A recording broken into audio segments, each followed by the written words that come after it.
Bonjour, je suis le Dr Gélibert. Je vais vous présenter mon travail de recherche sur la description des modalités de suivi de fragilité de 150 patients évalués en soins primaires au sein de 11 maisons de santé pluriprofessionnelles de Midi-Pyrénées.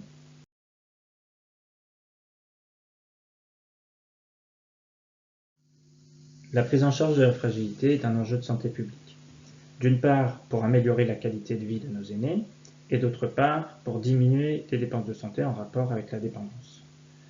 Cette prise en charge ambulatoire se développe depuis une dizaine d'années environ.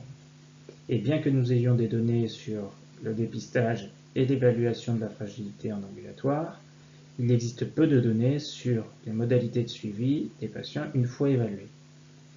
L'objectif principal de ce travail de recherche est donc de décrire les modalités de suivi de fragilité des patients évalués en soins primaires.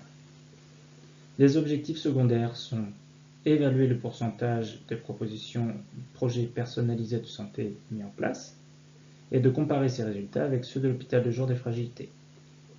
Nous avons également mesuré le pourcentage de patients réévalués à distance sur le plan gériatrique et recueilli le ressenti des professionnels vis-à-vis de ce programme. Nous avons réalisé une étude observationnelle descriptive transversale. La population étudiée est double, les professionnels de santé d'une part, et 235 patients ayant eu une évaluation de fragilité d'autre part. Le recueil de données a été fait via un questionnaire dédié à chaque sous-population étudiée.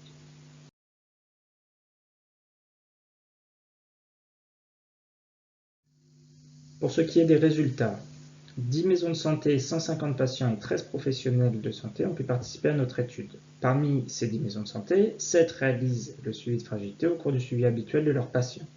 Et 3 réalisent en plus un suivi dédié protocolisé à 3 et 6 mois.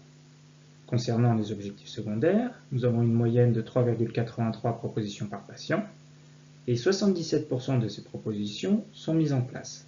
Ce taux de propositions mises en place est 10 à 30% plus important en ambulatoire qu'à l'hôpital. Une seule patiente a bénéficié d'une réévaluation gériatrique complète et 24 d'une réévaluation partielle. Les professionnels décrivent des difficultés qui sont principalement liées au manque de temps dédié à la fragilité en plus du travail habituel et d'une faible rentabilité financière du programme.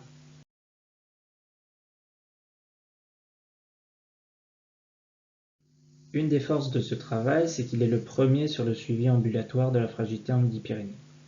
Notre population d'études est bien représentative de la population cible, cependant il existe un biais déclaratif et un biais de mesure.